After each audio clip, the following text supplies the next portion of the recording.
Hey everyone, let's see if I can hear myself.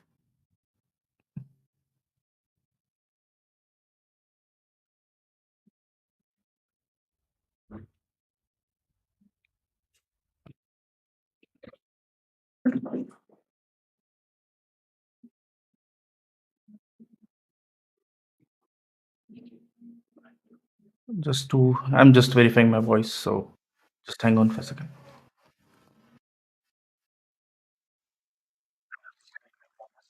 Okay, it works. Hopefully you're able to hear me, and let's go.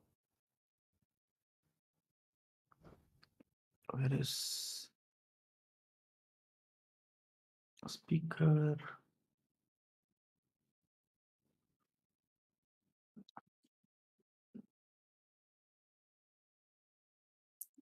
Okay, great.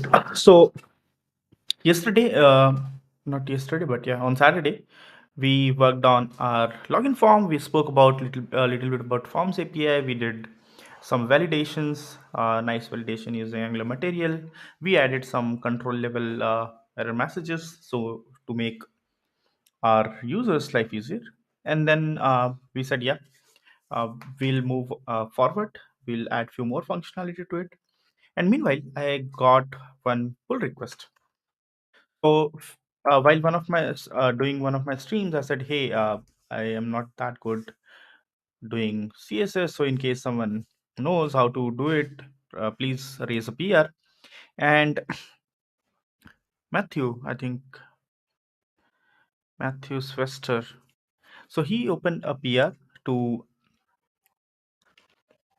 make the forms responsive. But the problem is how to verify. I mean, I can go ahead and merge this PR and see if it works. But let's take this opportunity to do one thing. Let's deploy this application, right? So we know if it works or not. So whenever we raise a PR, we can actually go ahead and check if this PR works or not. So to do that, I mean, what we will do is we will use Netlify. So I love Netlify. I mean, I use it for my personal websites. I use it for my side projects, and we'll do the same here. So let's see how easy it is to actually deploy a website on Netlify. So first, I need the repository name. Let's go back. Let's go to Netlify, not Pstml. And here, so you can see this is my dashboard, and there are some site overviews where I can see the number of sites I have. I mean, this is for my personal website. This is for my portfolio. So I fixed something around 1 a.m. last night. And here is the list of website. I can go to add new website. This is after you log in. So this is the dashboard you get. And you can say import from existing project, start from a template, deploy manually. So I'll say, okay, import from an existing project. I will connect to GitHub. So you can choose whatever you want. I mean, they have Bitbucket, GitHub, GitLab, and Azure DevOps as well. I don't want to authorize this. This is my company. Of course, I don't want to deploy anything from my company. And then I have to say, hey, let's see. I think this is, yeah, can't see your organization here. Check the docs, add another organization because I have put this project inside an organization. So yeah, it was here. So I have this organization courses by Santosh, and then I would say, okay, give access to the all repositories. I'll verify here. Don't worry, you cannot do anything here because I am the only one who has the uh, link sent to my mobile. So, and then if I can choose, okay, which repository I want to, I can, I mean, I am using the free one, so I cannot use the pro, sorry, private repository. I'll say, okay, this is the uh, repository I want to deploy. And it will ask you a few questions. Okay, base directory, it's okay. Build command. I want to give the build command. So let's see what's the build command is. So here we want to build this one, Santosh workspace. So I'll just stop this for a second because I need the production build, right? So here we can say npx nx run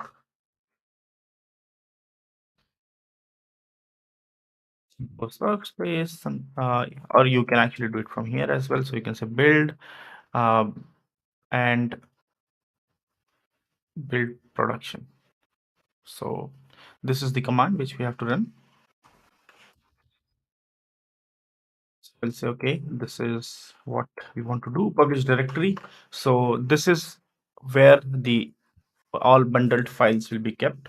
So generally it's like it's available into your project.json. So if we go to our project.json, there will be a distributable path. So you can see output path, and this is where all the files will be written.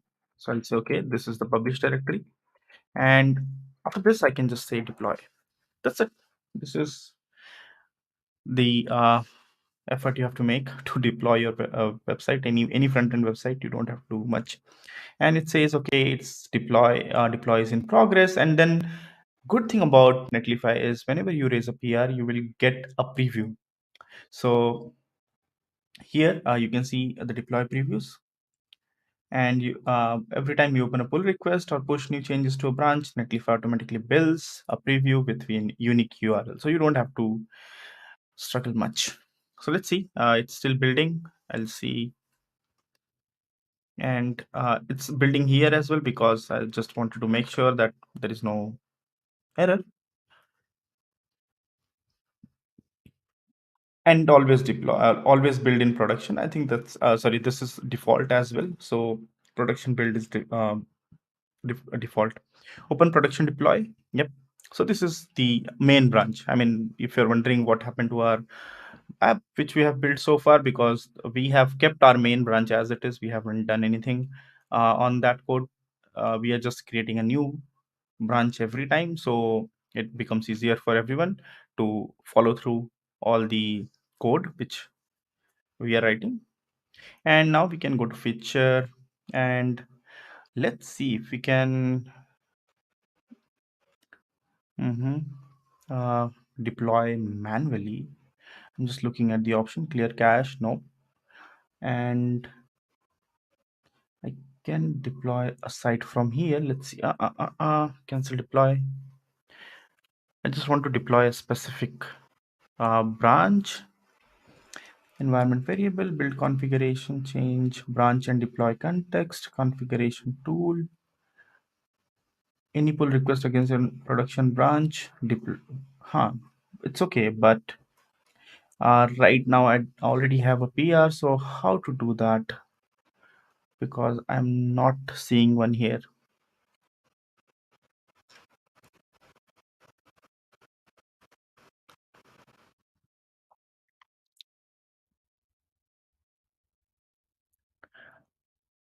Because it's against this branch. Okay, okay. Let's see. Let's see if we can make it possible to just. So here, what I will do is I will create retry with latest branch commits, link production main at head, where there should be any options to deploy another branch. Configure runtime. Okay, it's okay. Build status, base directory, branch here. So it says main. What I will do is I will just choose this one, this branch. So it says feature, add forms, and deploy only only the production branch. Production branch is this. All deploy branch pushed to the repository. Deploy all the branches pushed to the repository. Okay, this is. I think we can put this all. And we can also let me. Netlify won't deploy any pull request against your production branch. Branch deploy branches. Yeah, let's see. So if you just joined, we are just figuring out how we can deploy our application on Netlify. We did that, but we want to actually make sure that we are able to publish or deploy any branches. So here, It's not working, but can we do it manually? Can we do it manually here? So it says branches and deploy, configure, collaboration tool, build hooks. So we said deploy all the branches pushed to this repository.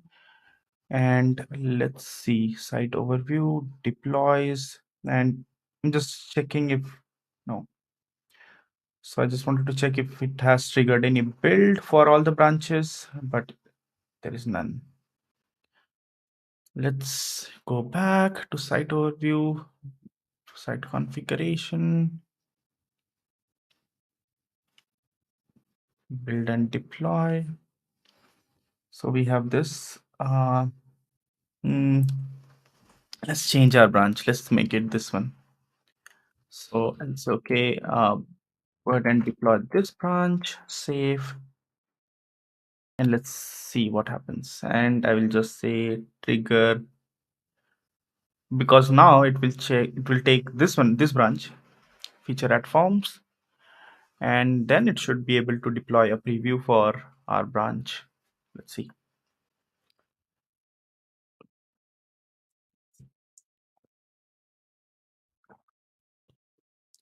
And I think the default settings, in case we made the settings before probably opening our creating branches or opening our PR, it might have worked. I'm not sure, but I have to try this. But and as I said, I mean, you can actually go ahead and use Netlify for free for your all the side projects, as well as, let's say, if you have your own portfolio. So even my portfolio is actually deployed on Netlify. So um, this is my portfolio, and then I just added this courses section last night, and I'm using Astro build for creating all this, and then it becomes much easier. I mean, I don't have to do a lot of effort to make this work. So it just works, and it gives you a nice UI as well. Okay, so it's deployed. Let's see. Hmm. Open production deploy.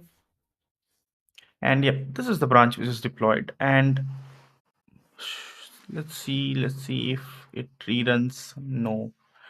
Can we do something manually? Okay, let's go ahead and do merge it. So I'll just merge it, and on merge, it should deploy the branch again anyways. So once we merge something, so you can see it started building, and it will build our code, and we can verify if it works.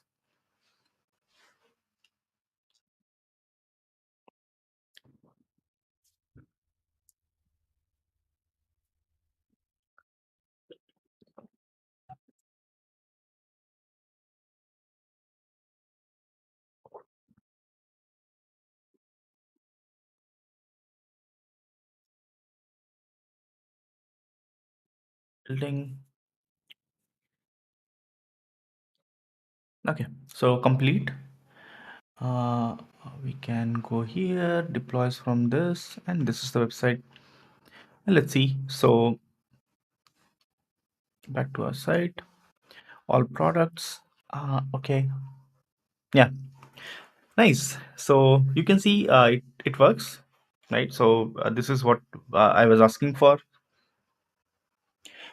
Pankaj says, how much time does it take to deploy? I mean, depends upon your website. I mean, within seconds. I mean, I'm sure your side project won't be an enterprise application, right? So few seconds. So you can see here how much time it took. 40 seconds, 44 seconds. So yeah, less than a minute. And then okay, so this is working. This is what we wanted. And thanks to Matthew, I hope it's the name. We have our UI like works perfectly. And there is something broken here. I'm not sure what. Network, because when I click on all products, it doesn't work. Okay, it works. I mean, there's some delay. Okay, cool. So the UI looks very nice. We can actually just move ahead, and let's say git pull, right? Because we just want all the UI changes in my current branch. And let's move. So what we want to do next? We created the login page. If you remember, we have to actually integrate the API calls, and then we have to make sure that after users are logged in, they go on all products page and see can explore all the products. Let's do that. For that, we need an service and we need some store as well, because we are going to save some information. For example, we need, we'll be saving the entire user profile. Pankaj, we are not using any, actually, we are not using any backend. We are using the fake store. So this is the API, fake store API, which has all the APIs which we need. I mean, maybe I can do another stream where I add the Nest.js APIs to this project, maybe in future, but yeah. But right now, yes, we are using this fake API to move ahead and not to block ourselves. So login, now let's go ahead and create our store. So as mentioned, we will be using nginx store, and the first thing we will create is, let's create the service, right? So let's do an generate service, create Angular service, and then I'll say this is login service. Project name is user, and I think this is enough information. Hope it works. Yep, this is what it will do. Let's click on generate.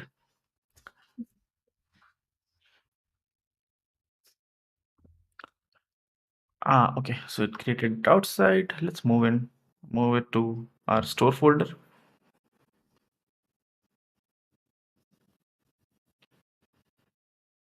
What happened? And start with, let's inject our HTTP client, right? Private HTTP and HTTP client. So this is the service which we use in Angular to make any HTTP, make any API calls.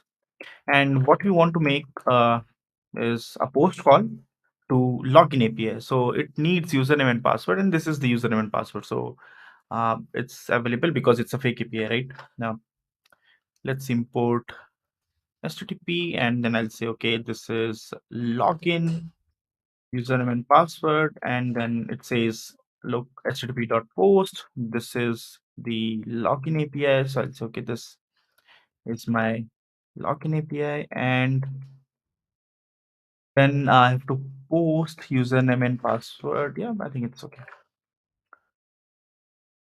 And what we get, so let's see. So you get observable of object, which we don't want. We want an object of type this. So right now it gives you a token, and then get a single user. Okay, I mean this information is pretty useless, but anyways, we will use it. And then we will use get a single user when we go to profile, because there are few information. So you can see there is get all user, and then there's a get user. So it has 20 users around. Probably this information can be used by the admin in case we create an admin. But what I'm interested into is getting a cart data. So what is this? Get cards in date range, get cart. Where is the get cart? Get user cart. Yep. Get user cards, and there are some information here, 5 6, and you can pass user. So I'll just use this user ID 2. I think a user ID 1 has some duplicate information. So let's do that. Let's first complete login, because we have to also write guards to make sure that our login works perfectly fine. And it, as we saw, that it just returns a string. So I'll just say, okay, it returns a string. It's a token basically. And to start with, we can actually verify using the existing UI, right? So we already have our form, and then we are passing username and password. We can just make the API call from here and just check if it works or not. So let's do that first, and then we go ahead and implement the store and everything. Here, I just wanted to, if I remember, I wanted to do one more thing.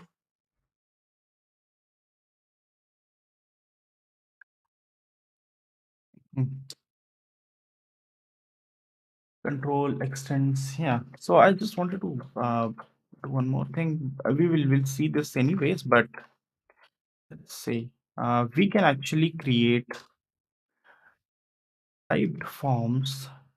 So let's try that out. So interface.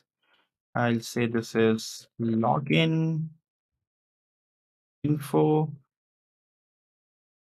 Will save token in local storage for authorization Pankaj. So it's not used actually. So if you saw the API, it's not being used anywhere. But just to like create that scenario, right? So we'll make a login call and we will just save our token into our. We can save it in the station storage, or we can just use NGRX store to do that. And I just wanted to try this form API, but form group of type login info is does not satisfy constraint of username and password.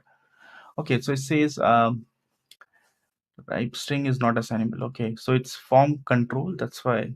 Okay, I'll try this out later. Just don't want to. Yep. Let's make our API call. So we'll say what we need is constructor, and here we'll say okay, this is private, and this is login service, which is type of login service we already have created. And then we can say, okay, this login service,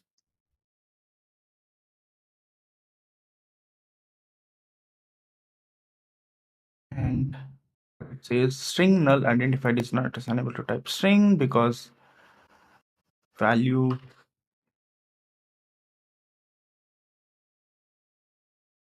Okay,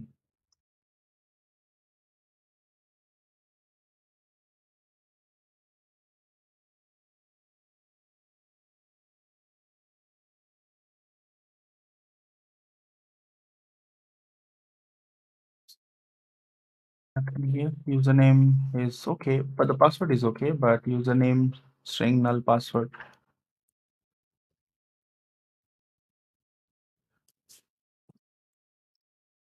But it's not undefined. That's where. mm,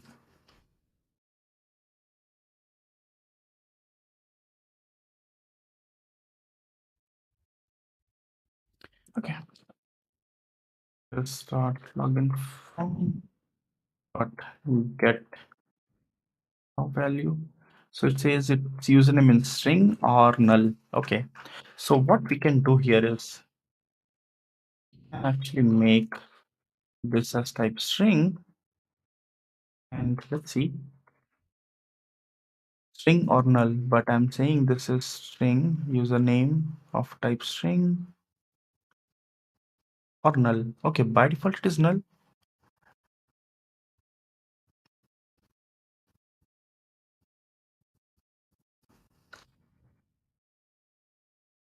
Hmm.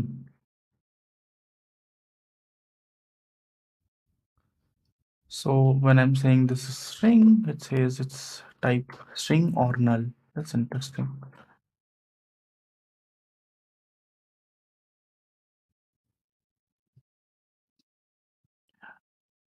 There is something called non-nullable as well. Let's see. Let's see non-nullable because type forms are available now. We can say type.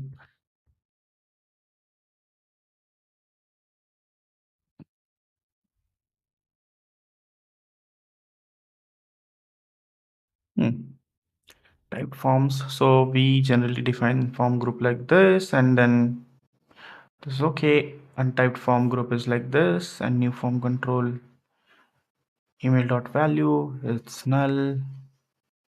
Form control. Okay, non-nullable true. So I can pass this a form control, and then I can say this is uh,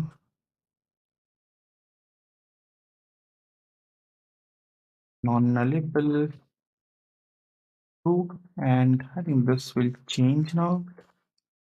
So if I'm adding some To prevent this, we explicitly specify the type as string or null, specifying an explicit type. If I'm doing this, so okay. So here we have this sync validation option. So I have to pass this as second parameter now. So if I'm doing this,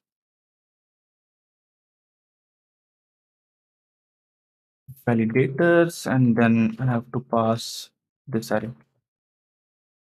And see what happens now. So it still says string undefined. It says now string or undefined, not string or null. That's interesting. So if I make it non-nullable, uh, still it says.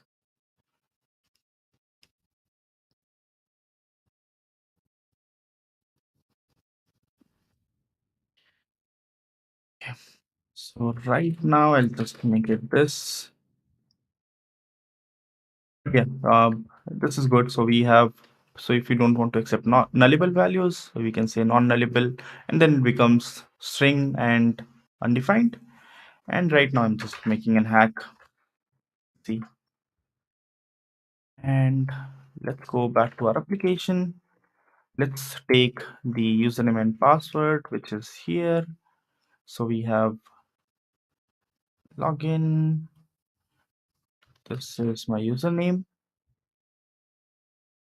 And we have to drop some validation, otherwise we won't be able to submit the form. So I have to drop this email validation, and then I have to drop this password. I think this password is very small. It's 1 2 3 4 5 6 characters. So I'll just make it 5. And let's enter. Uh, it may, yeah, it may work actually. And so, yep. So Pankaj gave this suggestion, so I'll try this out. We can actually do dot get as well, but that's not the right way.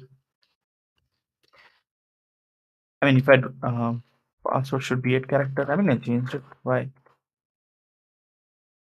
So I have dropped. Okay, I have to run my application as well. I haven't. I'm not running the application. So let's go ahead and serve application workspace.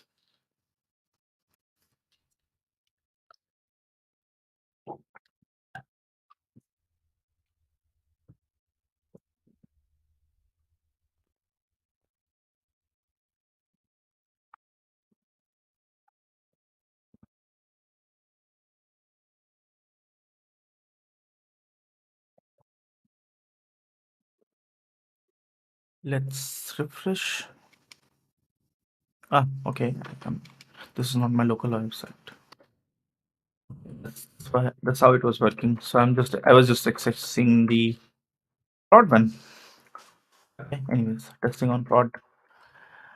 And what we need is password, and we need username. Let's see. So I'll just open the network panel, click on login, and what happened? I think nothing happened. Yeah, nothing happened because let's see what's wrong with this. So we have login service dot login, and do we have ng submit login? Yes, we do. And then login service, we are making the post call to auth slash login. I mean, is that, yeah, this is the API post, and then we have to pass username and password, which we are doing here. Username and password. Let's go back to network tab. Let's click on, interesting, nothing happened. Let's see sources. Let's try to debug this page. Back libs user login, and we will add a breakpoint here. And yes, why I'm doing this? login. I mean, I cannot do anything without calling dot subscribe method, right? So I'm this is of course basics, and then sometime you forget about it. And dot log. This is observable, right? So you have to subscribe, otherwise you will not get the data. And let's now check. So I'll just remove this breakpoint, and let's go back to the network tab, and let's copy username and password. Here's the name, password, and yep. So we have our login API here, and let's see. So we have post call, response is this token. Go to console, and we can see the same token available here. Great. So we made our API call. We are now able to authenticate the user. We can probably save this token somewhere. Generally, the recommended way is to save your tokens into HTTP cookies, uh, which is the safest one. Let's see. Mm, to save uh, tokens,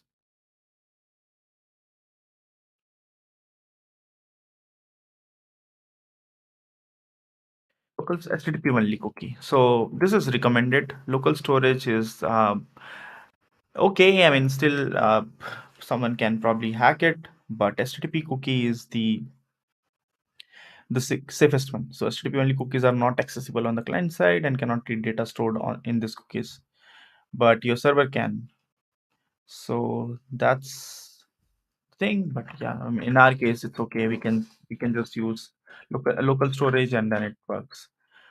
But we are not going to use local storage. I mean, just for this is demo. So we just wanted to make sure that login works, and that's what we wanted to do. And we will build some more logic on this. The first one is, of course, once users are successfully logged in, users should be now redirected to products. So let's do that. And here we can actually make that call. So we can say, okay, my user is logged in, and then I can use the router service. So let's use router to navigate our user.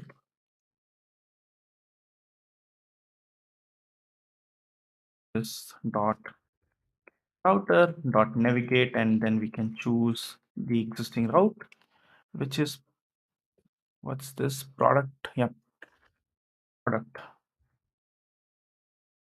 So once user is verified, it goes to the product, and then we'll build more logic on top of it. Username, I mean, they might have just done admin. Click on login, and we are redirected to the product.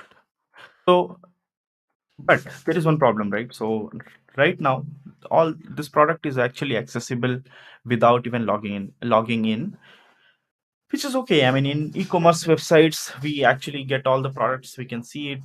Uh, we just get, like, we need to log in case we want to buy or we want to add this to cart. Even some cases, add to cart is still fine.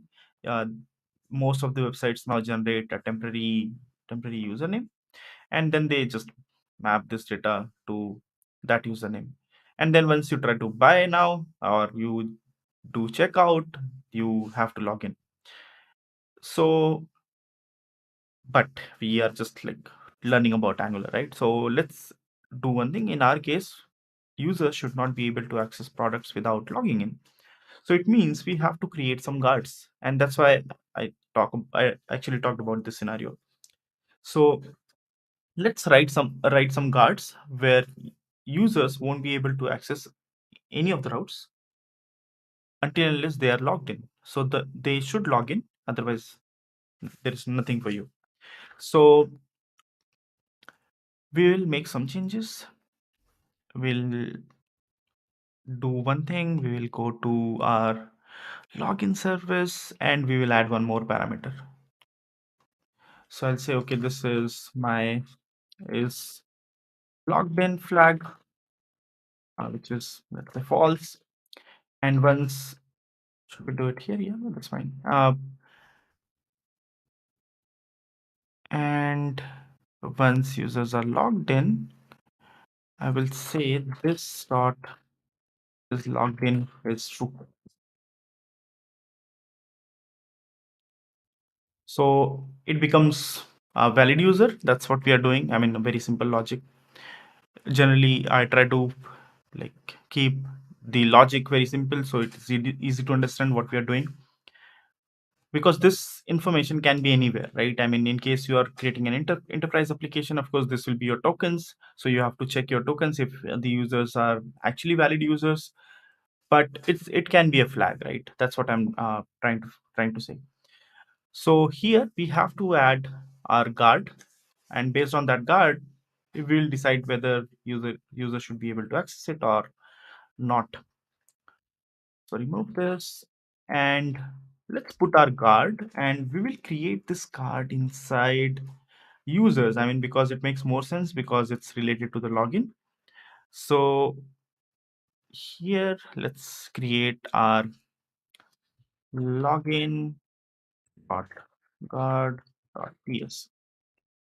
In case you have already written Angular before, so Angular route guards used to be a service. I mean, you have to create a service and then you can actually write your logic inside that service. But with Angular 15 and above, you have functional guards.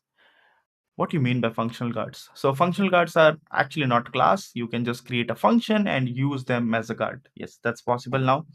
And we can actually go ahead and check the documentation. So uh, G- so guards built in. Oh, interesting.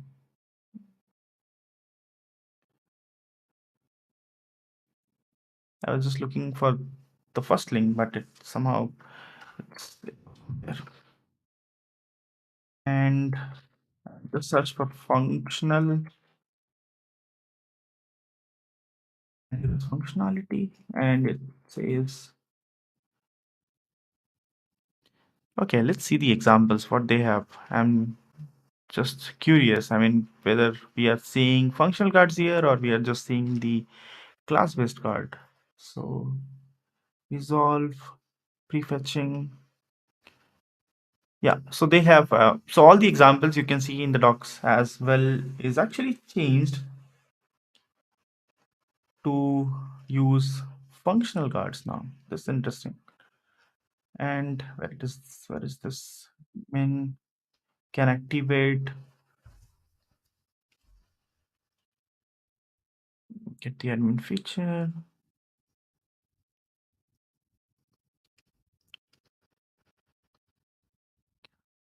Hmm. So let's go ahead and create that. So I can create export const auth guard, which is now there are multiple types of guards which we know, right? So we have can activate child, can deactivate resolve, and there is one more. I'm not sure why it is not mentioned here, but we also have something called can match. And let's see, you can actually just use can match if you want to. Can match. Hmm. The signature of function used as can match guard. So can match is like uh, if it matches something, it will continue. If it doesn't, it means it will cancel the navigation. So it can be used for almost any scenarios. For example, if you have lazy loading, where we used to use can activate child, or can activate, right? I mean, we used to use can activate and can load. So I think we can actually just use it anywhere, wherever you want to. Let's copy this. I mean, just use let's can match. I think and match function is equals to this, and So what we need is we need route segments. Let's see the signature. So route segments, and so we just need two of this, and then we need here. We also need access to our router service. We also need access to the login service. But how to get it? I mean, we are writing a function. So this is where the new feature, or not a new feature, but it's something which exists from a long, long time, and the Angular community is uh, really excited about the future with this one. It's called inject function. So we can actually just go ahead and use, let's say, yeah, right. So I'll say route login service. So just notice I'm not creating I'm not using constructor injection here, but I'm using a function called inject. And let's import the inject. So it's from Angular core, and then I'll say login service. I think we have seen an example of how we can use it with store, but that was still a class. So how we can use it inside a component, and then how we can actually access the store using inject function. But again, that was a class. But what about a function? So this is how you can do it. So you can say, okay, I'm just give me this value. And also I can say, okay, if login uh, status, let's call it as login status, or is logged in, is is logged in. So if it is logged in, I mean, I'll say, okay, true, or else, sorry, not else, or, but we can say else, redirect the user to login. Let's see. And does this work? So it says URL tree, Boolean. So hmm, let's try this out. I'm just curious.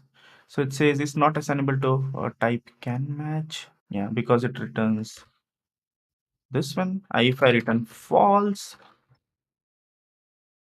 it, hmm, if I return false, I mean, let's try with this, and then we'll see another scenario. What happens once we add this false, and we will export this file. Export lib, and I'll say, okay, this is login card.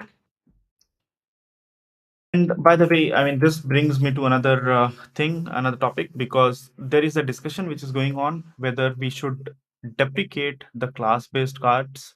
And the community is saying, no, don't deprecate it. We can still have both the ways. So if you want to actually go ahead and comment, you can go ahead and do that. Just search for the issue, or just ping me on Twitter in case. So Pankaj has a question. The inject function is a feature of ng16. So Pankaj, the thing is, the inject function was actually available since Angular 13, and no one actually knew that this can be used in such a way. And then suddenly community realized after Angular 14 or 15 that, okay, hey, this inject function is actually cool. We can do all this stuff without actually using constructor injection. So no, nothing to do with ng16. It was just, yeah, but community realized that, okay, this exists and it's very powerful. So if you still have an Angular 13 app, uh, or Angular 13 code, just go ahead and give it a try. It should work. It may not work at some places, but it should. I mean, in case you are using a class-based component, anyways. Yeah, I mean, there was nothing functional in Angular 13 as anyways, right? I mean, there was no functional guards, so you should be able to use it at most of the places. And let's go ahead and use this can match card. So I'll say this is import from org user, and what we need is the guard, or the guard, and we use it in a similar way. So let's apply this to can match card, and we are it. We'll see.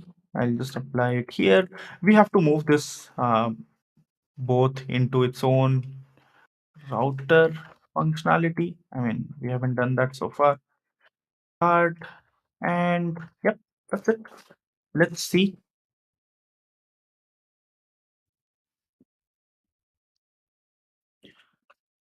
So we have all products and it doesn't work. It says cannot match any routes, URL segment slash product.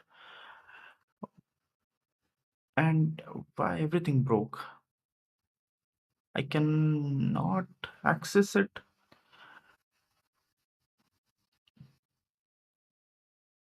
Because I'm returning false. I'm returning false and this is how it behaves. So it says cannot match any route. So this is what can matches. Interesting.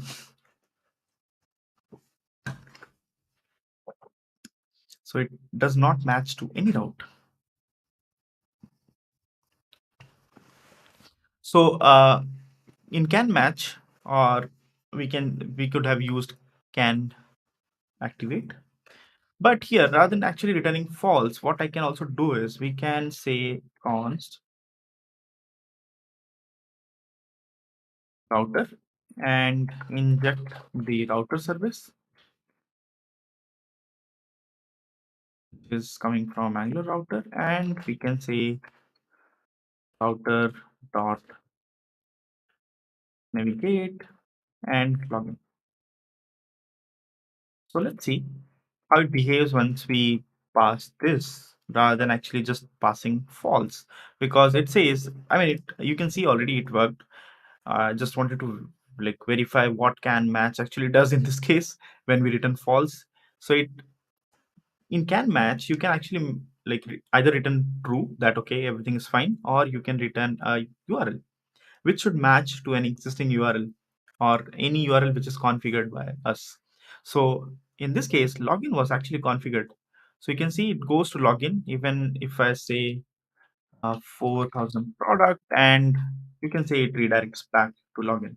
So this is what we wanted to implement. So we wanted to make sure that user have to log in, and we don't have orders. So if you're wondering why we are getting an error here, we don't have orders yet. And let's see, login. Let's do login now. This is how you are actually supposed to handle the authentication, right? So in case you have an application, enterprise application, you have login username and password, I mean some way to authenticate, this is how you will be doing it. You have to use some kind of guard. I mean you can just use can activate and it should work as well. I just wanted to try try can match. It worked for me. So this is it. So we see now we are logged in. Now we can go to any routes which exist and it works. So our login or authentication functionality works.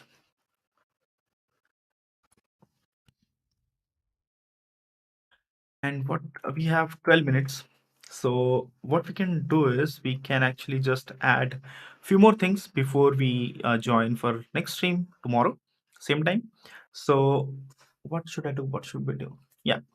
So now we will create a small component called profile, because once user is logged in, we will also have a profile section where users can see all the profile information.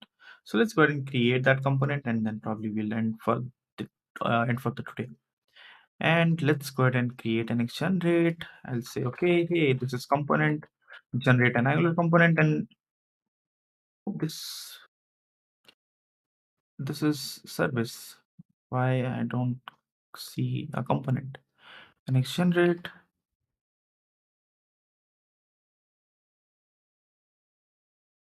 and this is component here.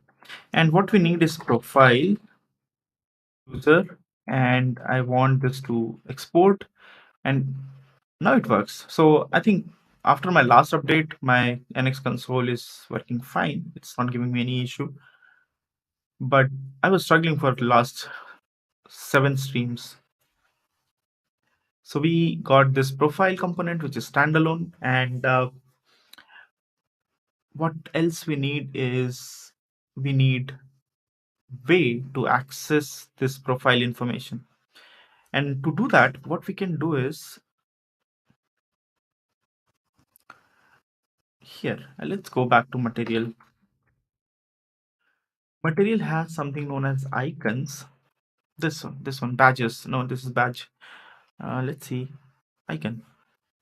This one. So probably we can display something like this, right? So you can see there is an icon, so we can display and circle. Most of the websites, or we can say web applications, has this, right? So you can click on this, a drawer comes in, and then you can select whether you want to log out, whether you want to see your profile. We can try something like that, because we already have Angular material installed, and then we just need to figure out how to create the menu. I think this is the one we need, right? So we already have this one. So rather than actually just having a button, we can just keep an icon, and we should give it a try on live stream. As I said, I mean, my CSS skills are not top notch, but there is nothing wrong with trying, right? So let's do that. I mean, right now, let's do that. We'll add few things, and then probably if the time is over, we can do it tomorrow. But here, I need this information available on top. So it means here, I need somewhere here. So on this application bar. So let's see where it is actually. Sorry. So this is my main nav, and this is the toolbar. So you can see menu and then mat nav list, and this is site nav, um, and content mat toolbar, and then there is, let's remove. So where is this information? Here. So it means I have to put my this icon somewhere inside this toolbar. So let's do that. So I'll just say, hey, give me a mat menu. So mat menu module, and this is a standalone component. So I'll just go ahead and add it here. And let's go to the example. So here, this is a nice example. I mean, we could have used this, but anyways, so mat icon button, yeah, and then they're using mat icon button. So we everything which we need. So button module, mat menu module, mat icon module. So we already imported menu. So just add icon. The only thing which I may struggle with is how to place this icon at the end. But I'll try that. So icon is here, button is also here. Nice. So we don't have to add this imports. It's already added. And let's go to Pstml, and we said this information will be on the app bar after this pan. So let's put it here. I'm just copy and pasting the same thing, just to just to see how it looks like, right? So let's, what happened?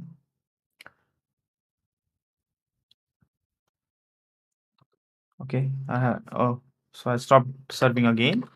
And next serve.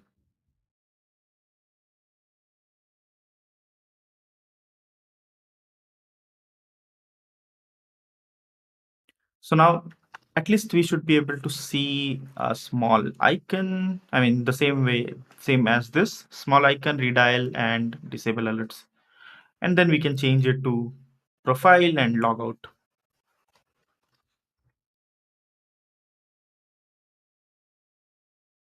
So let's go back.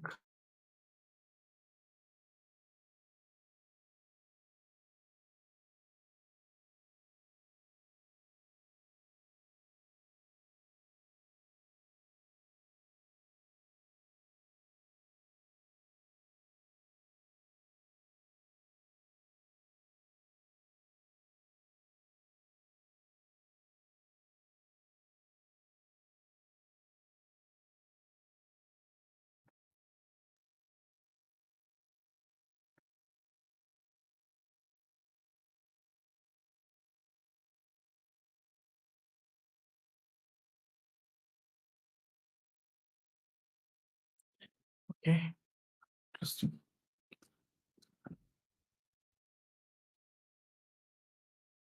Sorry, my internet was disconnected for a few seconds. And Here it is. So we have redial and disable alerts. Hope you are able to hear me back because there was some fluctuation and I got disconnected. And here, let's do one thing. Let's see this button. And this is button, and then we can specify the position, fixed, relative, static. No.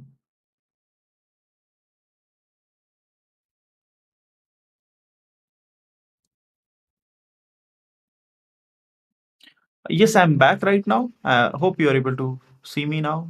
I mean, there was some fluctuation which happened. My internet got disconnected, but now I'm here. At least YouTube says so. Check.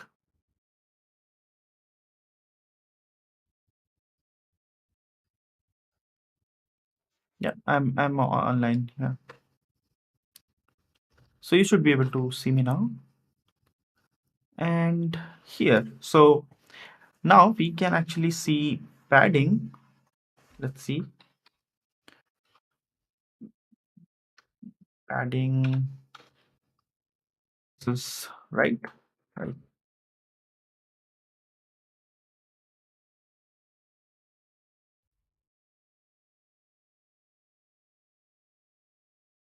Right.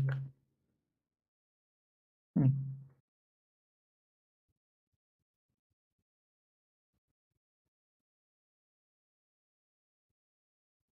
I don't know how people do it. So font size, and let's see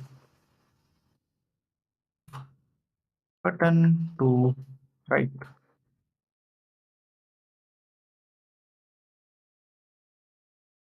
Really? So much CSS float right. Okay. We can say float right. Let's try this. CSS and button. Oh, work.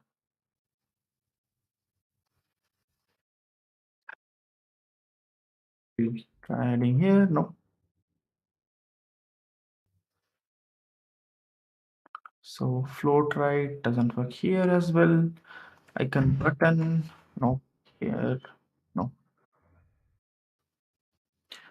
Display. So I should add display flex and then here display flex and then float right. No. Align control. Okay, now I can align control as well. No, not this one.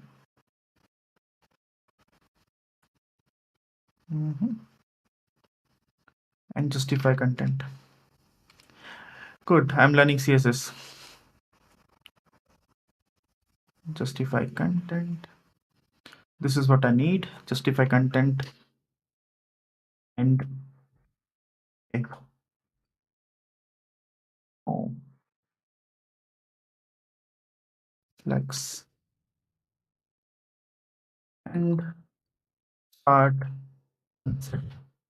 Probably I have to set it to toolbar. Is it? No, I hope not. Display. Okay, so if I say display blog, somehow it adjusts something. But this is not we want to do. That's not the right way. I hope so. So we have this and this. Okay, this, this, and this. So I have to do it. Yeah. So I'm yeah, adding it to toolbar now. So and then flex direction, and now I can justify content. But it sends both of them at the end. I just wanted name the menu. Probably I can wrap it in a div and then do that. Probably Ali. Okay, justify content space between. Wow, awesome. Thank you. I learned some CSS. So I have to apply this to which was the class. So Mac toolbar, and I can just do like this. Okay, I already have a mat toolbar here, and this is primary, so I can probably add it here, not anything. So mm, remove this one, justify